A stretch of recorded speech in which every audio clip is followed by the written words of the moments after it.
wabarakatuh. Shalom Namo Buddhaya, salam kebajikan dan salam sejahtera bagi kita semua dan salam harmoni. Perkenalkan, nama saya Niputu Gita Suci Maharani dengan nomor NIM 2311011005 yang pada kesempatan kali ini akan mempraktekkan konseling kognitif dengan setting layanan bimbingan individu. Halo Ayasari, bagaimana kabarnya hari ini? Halo Ibu, kabar saya baik hari ini, tapi agak deg-degan sih karena ini pertama kalinya saya ikut konseling individu.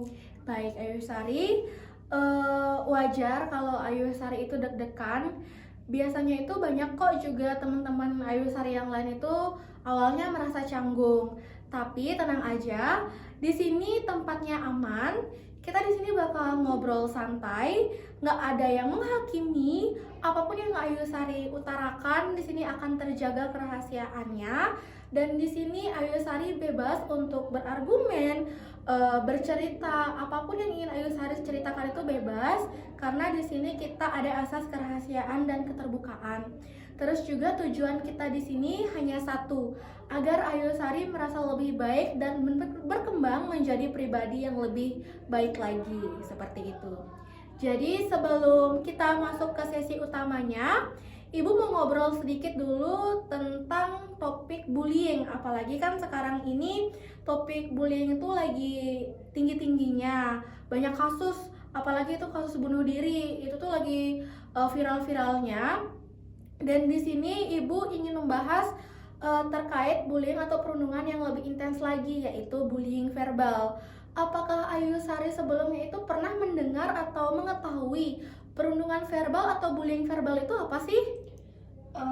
Kalau yang saya ketahui, bullying verbal tuh kayak ngeledek atau menghina orang lewat kata-kata, Bu ya?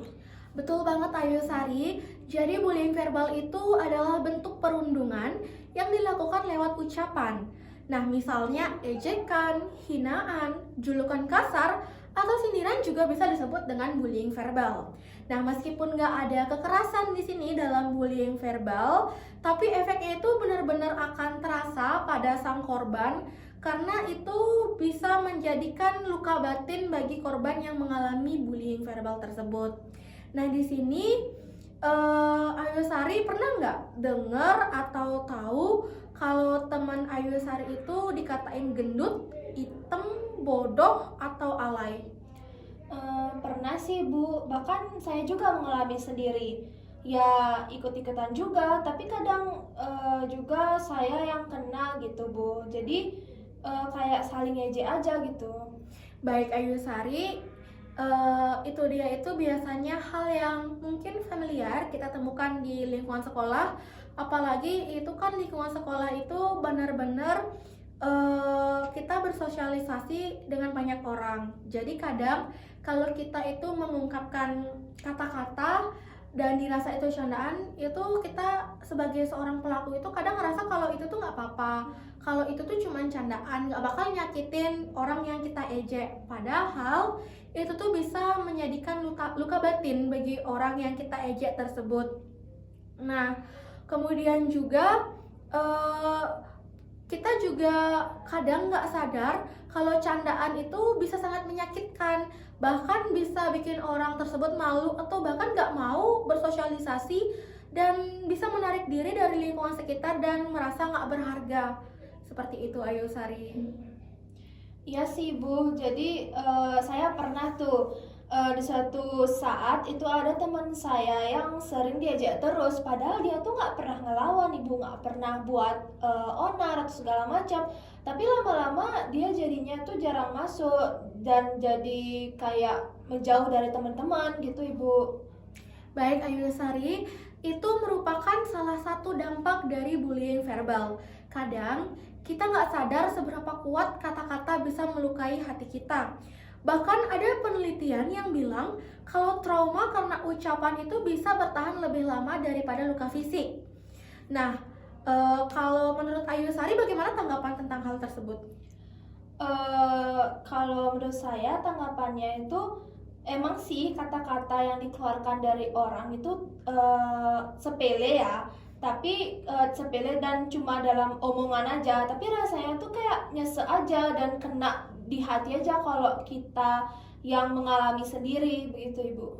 Dan apakah Ayu Sari tahu, kadang orang yang sering mengejek itu tuh juga bukan orang jahat, tapi dia itu bisa jadi orang yang punya masalah sendiri, kayak rasa nggak percaya diri atau pernah jadi korban juga. Jadi dia nyerang duluan supaya dia tuh nyari rasa aman gitu untuk menyerang duluan agar terlihat lebih keren juga. Itu juga faktor yang menyebabkan orang tersebut melakukan bullying verbal. Seperti itu. Kayaknya itu yang aku alamin sih Bu, karena aku pernah nih ngeledek temanku, terus teman-teman saya yang lain itu ketawa, terus rasanya tuh kayak saya tuh seneng gitu karena dianggap lucu, tapi sebenarnya saya tuh juga merasa bersalah melakukan hal tersebut kepada teman saya yang saya ledek itu gitu Ibu. Baik. Terima kasih Ayu Sari karena udah berani jujur untuk apa yang barusan Ayu Sari sampaikan. Itu tuh sebenarnya sudah langkah awal yang sangat luar biasa karena kesadaran itu penting. Dan Ayu Sari tahu nggak semua hal itu bisa kita ubah. Jadi dengan cara kita merubah pola pikir kita terhadap hal tersebut, itu tuh juga salah satu untuk pencegahan bullying verbal. Nah, jadi di sini terkait mengubah pola pikir, apakah Ayu Sari pernah mendengar hal tersebut atau mengetahui? Mengubah pola pikir Bu ya? Gimana itu maksudnya Ibu? Jadi, maksudnya itu hari ini saya akan membantu Ayu Sari mengenal beberapa teknik konseling kognitif yang membuat Ayu Sari agar lebih peka, lebih bijak, dan lebih berempati dengan orang lain. Kita akan mulai dari satu teknik yang dimana teknik itu sangat relevan untuk kita gunakan untuk mengatasi permasalahan tersebut. Baik Ayu Sari, jadi teknik yang cocok kita gunakan untuk sesi konseling kita pada hari ini yaitu teknik restrukturisasi kognitif. Jadi sebelumnya apakah Ayu Sari pernah mendengar tentang teknik restrukturisasi kognitif ini? Belum pernah Ibu. Nah, jadi teknik restrukturisasi kognitif ini adalah bagaimana Ayu Sari menstruktur dari dasar lagi, dari bawah lagi, namun diganti ke arah yang lebih positif. Pikiran Ayu Sari yang awalnya negatif, kita ubah menjadi ke lebih yang positif atau ke arah yang lebih positif.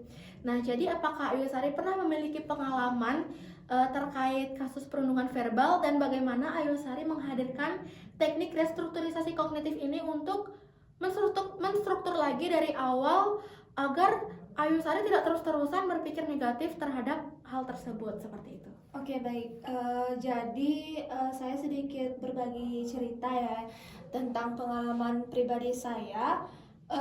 Jadi ini dialami oleh saya sendiri, di mana saya menjadi korban perundungan verbal. Itu datang bukan dari teman, bukan dari orang baru, tapi dari keluarga saya sendiri. Saya dulu tuh memang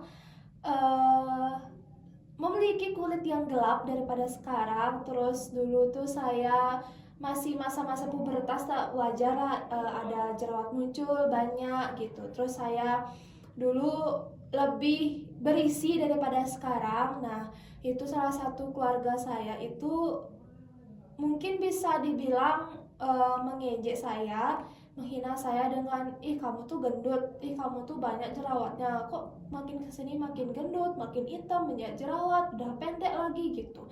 Nah, di saat itu tuh saya tuh sangat-sangat sakit hati, sangat-sangat tersinggung gitu akan perkataan dari orang ini gitu.